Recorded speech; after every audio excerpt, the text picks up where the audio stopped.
ఊరి చివర ఉన్న ఒక చెట్టు దగ్గర అరవింద్ హోటల్ యజమాని అరవింద్ కార్తీక్ హోటల్ యజమాని కార్తీక్ కోసం ఎదురు చూస్తూ ఉంటాడు. వీడేంటి ఇంకా రాలేదు? చెప్పిన టైం దాటి అరగంట దాటింది. వస్తాడా రాడా? ఫోన్ చేస్తుంటేనేమో ఎత్తడం లేదు. మరొక 10 నిమిషాలు చూసి నేను కూడా ఇక్కడి నుంచి వెళ్ళిపోతాను. నేనే ఎలాగైనా ఆ అనామిక మీద పగా ప్రతీకారం తీర్చుకుంటాను అని అనుకుంటూ ఉండగానే కారులో కార్తీక్ హోటల్ యజమాని కార్తీక్ ఆ చెట్టు దగ్గరికి వస్తాడు. కారు దిగి అరవింద్ని కలుస్తాడు. షేక్ హ్యాండ్ ఇస్తాడు. అరవింద్ కూడా షేక్ హ్యాండ్ ఇస్తాడు. ఇద్దరి ముఖాల్లో ఎలాంటి సంతోషమూ లేదు, బాధ మాత్రమే ఉంది. దిగులుగా కూడా ఉన్నారు. కార్తీక్, అనామిక గురించి ఏమైనా ఆలోచన చేశావా? చేసేదేముంది అరవింద్, తన అడ్డు తొలగించుకుంటేనే బావుంటుంది. హత్య మాత్రం వద్దు కార్తీక్. మనకి అనామికకి హోటల్ బిజినెస్ పరంగా శత్రుత్వం ఉంది తప్ప వ్యక్తిగతంగా కాదు. అయితే మనకు ఒకే ఒక మార్గం ఉంది. అక్కడ పనిచేస్తున్నవాడికి అడిగినంత డబ్బులిచ్చి తినే పదార్థాల్లో బలిని బొద్దింకల్ని పెట్టమని చెప్పి చేయించటం. ఇక అదే సమయానికి పోలీసుల్ని పిలిచి అనామికని అరెస్టు చేయించటం. దాంతో అనామిక హోటల్ మూతపడుతుంది. హోటల్ కోసం డబ్బులు అప్పుగా ఇచ్చిన వాళ్ళు వాళ్ళ ఇంటిని జప్తు చేసుకుంటారు.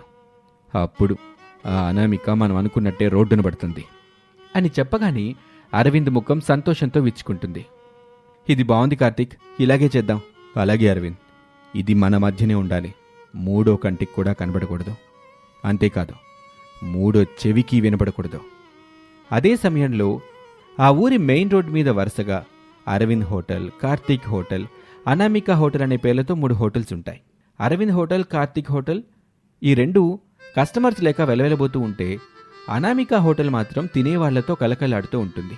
కౌంటర్ మీద కూర్చున్న శారద సంతోషపడుతూ, దేవుడా, ఎంతో కష్టపడి నా కోడలు పెట్టుకున్న హోటల్ ఇది. ఏ పాపిష్టి కన్ను పడకుండా చూడు తండ్రి, ఏ నరదిష్టి తగలకుండా కాపాడు దేవుడా అని మనసులోనే వేడుకుంటుంది. అనామిక హోటల్కి వచ్చిన వాళ్ళకి కావాల్సినవి సప్లై చేస్తూ, తిని వెళ్తున్న వాళ్ళ ప్లేట్స్ తీసి టేబుల్స్ క్లీన్ చేస్తూ ఉంటుంది. ఇలాగే రోజులు గడుస్తూ ఉంటాయి. అనామిక హోటల్ మంచిగా నడుస్తూ ఉంటుంది. డబ్బులు సంపాదించి పెడుతుంది. అది చూసి ఓర్వలేని అరవింద్, కార్తీక్ అనామిక హోటల్లో వంటవాడిగా పనిచేస్తున్న శరత్ని ఒకరోజు రాత్రి అతని ఇంటి దగ్గర కలుస్తారు. అరవింద్ చేతిలో డబ్బులుంటాయి. కార్తీక్ చేతిలో గన్నుంటుంది. శరత్, అతని భార్య దామిని, కూతురు కీర్తి భయపడుతూ ఉంటారు. చూడు శరత్, ఈ డబ్బు తీసుకొని నేను చెప్పినట్టు చేసి ఎక్కడికైనా ఫ్యామిలీని తీసుకొని పారిపో. లేదంటే గన్ను తీసుకొని నీకు నువ్వే నీ వాళ్ళని కాల్చి నువ్వు కాల్చుకొని చచ్చిపో అని చెప్పగానే శరత్ బాగా ఆలోచన చేస్తాడు. అరవింద్ చేతిలో ఉన్న డబ్బుల్ని తీసుకుంటాడు. అది చూసి అరవింద్, కార్తీక్ నవ్వుకుంటారు. మరుసటి రోజునే శరత్ అనామిక హోటల్లో పనిచేస్తూ వండిన అన్నంలో ప్లాస్టిక్ బల్లులు వేస్తాడు. సాంబార్లో కూడా అరటి తొక్కలు వేస్తాడు. ఆ తర్వాత మళ్లీ ఏమీ ఎరగనట్టు, తనకేమీ తెలియనట్టు అనామిక వాళ్లకు చెప్పి అక్కడ్నుంచి ఆటోలో బస్టాండ్కు చేరుకొని అక్కడ తన కుటుంబాన్ని కలిసి పారిపోతాడు. కొంత సమయం తర్వాత అనామిక హోటల్లో భోజనం చేయటానికి వచ్చిన వాళ్ళు ప్లేట్లో బల్లులు బొద్దింకలు చూడగానే అందరూ భయపడి పారిపోతూ ఉంటారు. ఇంతలోనే పోలీసులు అనామిక హోటల్కి వస్తారు. అనామికని అరెస్ట్ చేసి జైలుకు పంపిస్తారు. దీంతో అరవింద్, కార్తీక్ అనుకున్నట్టుగానే అనామిక హోటల్ మూతపడుతుంది. హోటల్ బిజినెస్ కోసం తీసుకున్న డబ్బులకి మురారీలాల్ వస్తాడు. శారద ఉంటున్న ఇంటిని తీసేసుకుంటాడు. ఇక చేసేదేమీ లేక శారద, రమేష్, ప్రసాద్, పిల్లలు హరీష్, భవ్య అందరూ ఊరికి చివర ఉన్న మట్టి ఇంట్లోకి మారిపోతారు. తినడానికి కూడా ఇబ్బంది పడుతూ ఉంటారు. ఇలా ఉండగా స్వచ్ఛమైన అచ్చ తెలుగు అన్నం పెట్టే అనామిక హోటల్ లేకపోవడంతో అరవింద్, శేఖర్ వాళ్ళు తమ హోటల్లో వంటల్ని బాగా కల్తీ చేసి ఎక్కువ ధరకి అమ్ముతూ ఉంటారు. ఇక చేసేదేమీ లేక, ఏమీ ఇష్టం లేకపోయినా సరే, సరిగా రుచిగా లేకపోయినా ఎక్కువ డబ్బులు పెట్టి మరీ గత్యంతరం లేక అక్కడే తింటూ ఉంటారు జనాలు. బాగా ఎదురించి జనాలని బెదిరిస్తూ ఇష్టానుసారంగా వ్యాపారం చేస్తూ ఉంటారు. అది చూసి చాలామంది తిట్టుకునేవాళ్ళు, పైకి మాత్రం ఇష్టం ఉన్నట్టుగా ఉండేవాళ్ళు. ఒకరోజున అనామిక జైలు నుంచి ఊరికి వస్తుంది. అనామికాని చూసిన ఊరి వాళ్ళు జైలనామిక, జైలనామిక అంటూ హేళనగా నవ్వుతూ ఉంటారు. అనామిక బాధగా కన్నీళ్లు పెట్టుకుంటూ తన ఇంటికొస్తుంది. అక్కడ వేరే వాళ్ళుంటారు. తన వాళ్ళు ఊరి చివర ఉంటున్నారని తెలుసుకుని అక్కడికి చేరుకుంటుంది అనామిక. అందరూ ఇంటికి వచ్చిన అనామికని చూసి ఆనందంగా సంతోషంగా దగ్గరికి తీసుకుంటారు. అనామిక వెంటనే శారదను కౌగులించుకొని ఏడుస్తుంది. శారద కోడల్ని ఓదారుస్తుంది. హరీష్ భవ్యలు వచ్చి అనామికాని వాటేసుకుంటారు. అందరూ కలిసి అరుగు మీద కూర్చుంటారు. ఇదంతా అరవింద్ కార్తీక్ ఇద్దరు కలిసి చేయించారని తెలిసింది. కోడ్లా, నువ్వు జైల్లో ఉన్నావని అలానేం అనలేకపోయాను. ఇప్పుడు నువ్వు వచ్చావు కదా, వాళ్ళకి తగిన విధంగా బుద్ధి చెప్పాలి. అలాగే అత్తయ్య, చెబుతాను. ఎక్కడ పోగొట్టుకున్నది అక్కడే వెతుక్కోమని పెద్దవాళ్ళు చెప్పారు కదా అత్తయ్య. నేను హోటల్ని పోగొట్టుకున్నాను. తిరిగి అనామిక జైలు హోటల్ పెట్టి పోయింది మొత్తం రాబట్టుకుంటాను. మళ్ళీ హోటల్ ఎందుకు కోడ్లా? భయపడకండి అత్తయ్య, అప్పట్లా కాదిప్పుడు. అనామిక జైలు హోటల్ పెట్టి ఎక్కడ పడితే అక్కడ అన్ని సీసీ కెమెరాల్ని ఏర్పాటు చేస్తాను. మీ అబ్బాయి వాటిని ఎప్పుడు చూస్తూ ఉంటాడు. మరి అంత డబ్బు ఎక్కడి నుంచి వస్తుంది అనామిక మనకి? మా అమ్మగారు నాకిచ్చిన పొలాన్ని తాకట్టు పెట్టి డబ్బు తీసుకొని రమ్మని మా నాన్నకి చెప్పానండి. డబ్బులు తీసుకొని వస్తూ ఉంటారు అని చెబుతూ ఉండగానే అనామిక తండ్రి రామలింగం డబ్బులు తీసుకుని వాళ్ళ దగ్గరికి వస్తాడు. ఆ డబ్బుల్ని అనామిక చేతిలో పెట్టి కాసేపు మాట్లాడి అక్కడి నుంచి వెళ్ళిపోతాడు. అనామిక కుటుంబం సహాయంతో పుట్టింటి వాళ్ళిచ్చిన డబ్బులతో అనామిక జైలు హోటల్ పేరుతో ఒక హోటల్ని స్థాపిస్తుంది. సరికొత్త రంగులు హంగులతో అనామిక జైలు హోటల్ వెలిగిపోతూ ఉంటుంది. ఇక అనామిక మైక్ పట్టుకొని, welcome to Anamika jail hotel. లోపల మొత్తం జైల్ మాదిరిగా ఉంటుంది.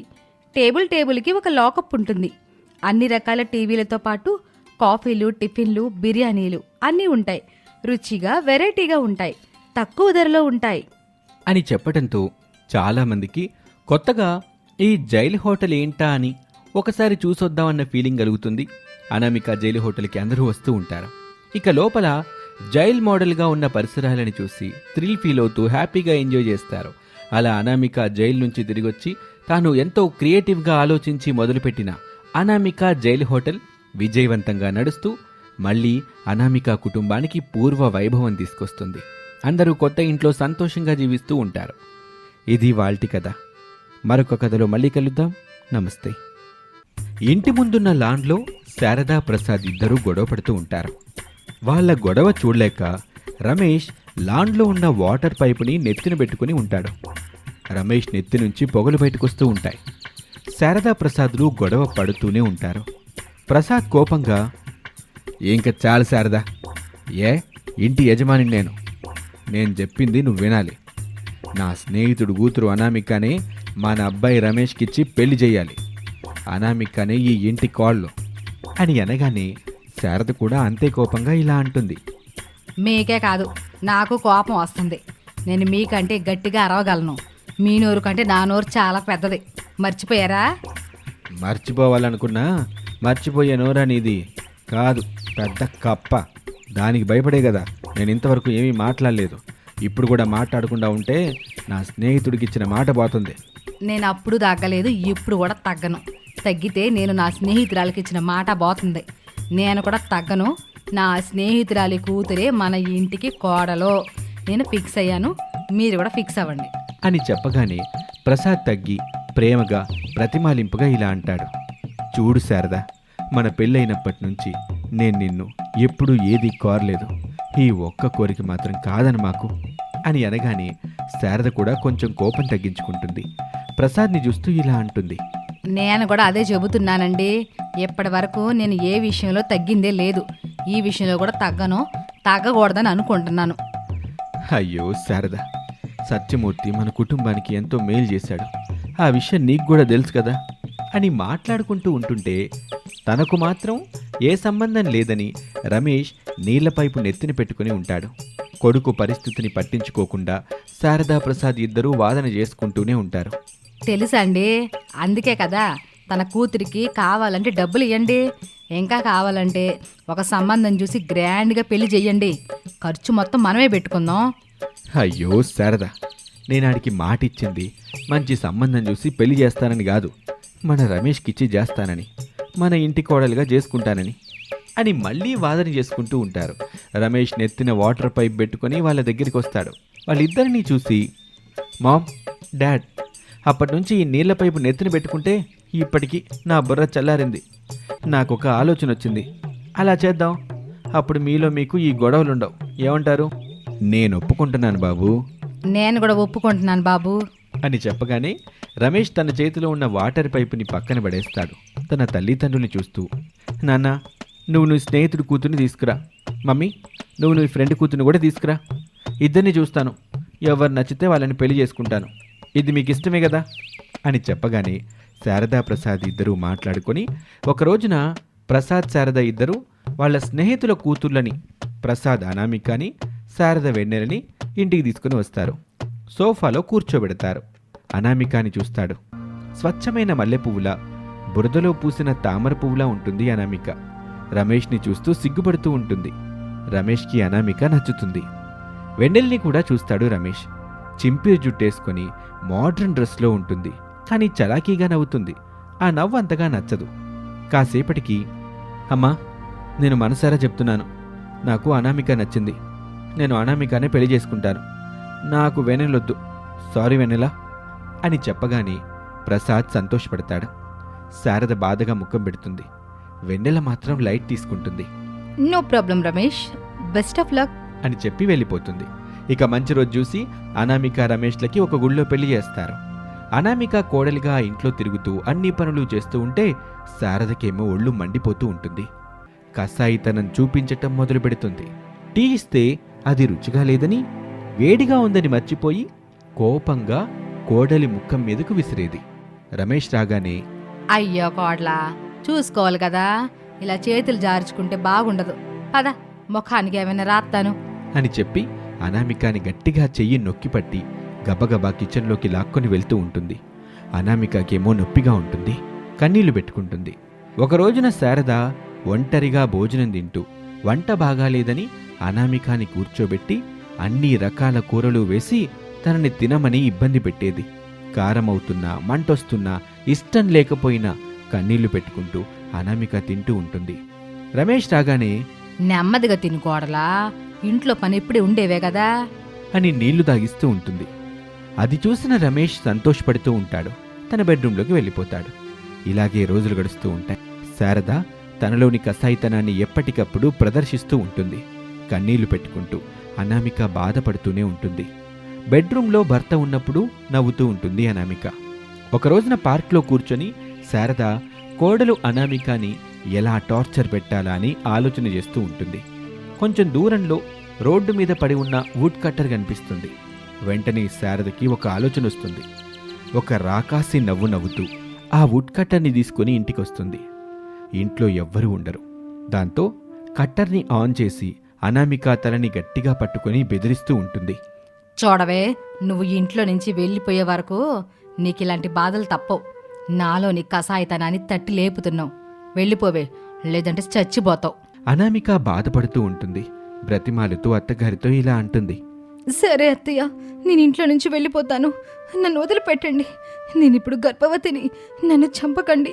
రేపే వెళ్ళిపోతాను అని చెప్పడంతో శారద సంతోషపడుతుంది.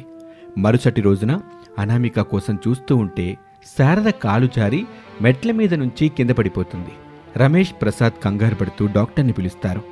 శారద సోఫాలో పడుకొని బాధపడుతూ ఉంటుంది.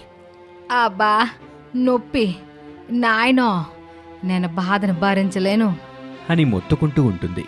డాక్టర్ వచ్చి శారదని చెకప్ చేసి ఒక ఇంజెక్షన్ ఇచ్చి కొన్ని టెస్టులు రాస్తాడు. ఎటూ కదలకుండా ఉండాలని చెప్పి వెళ్ళిపోతాడు. శారదని అనామిక జాగ్రత్తగా తన సొంత తల్లిలా భావించి దగ్గరుండి చూసుకుంటుంది. 2 రోజులు గడిచిన తర్వాత డాక్టర్ వస్తాడు. ప్రసాదు, రమేషు, అనామిక ముగ్గురు టెన్షన్ పడుతూ ఉంటారు. డాక్టర్ రిపోర్ట్లు చూసి, చూడండి, శారద గారికి నడుము విరిగింది. ఇక తను బెడ్ రెస్ట్ తీసుకోవాలి. చిన్నపిల్లలా తనని చూసుకోవాల్సి ఉంటుంది. ఎవరు చూసుకుంటారు? నేనున్నాను కదా డాక్టర్. నాకు అమ్మలేదు. అత్తయ్యని అమ్మలా చూసుకుంటున్నాను. మీరు భయపడకండి అని చెప్పగానే ఇంట్లో ఉన్న అందరూ సంతోషపడతారు.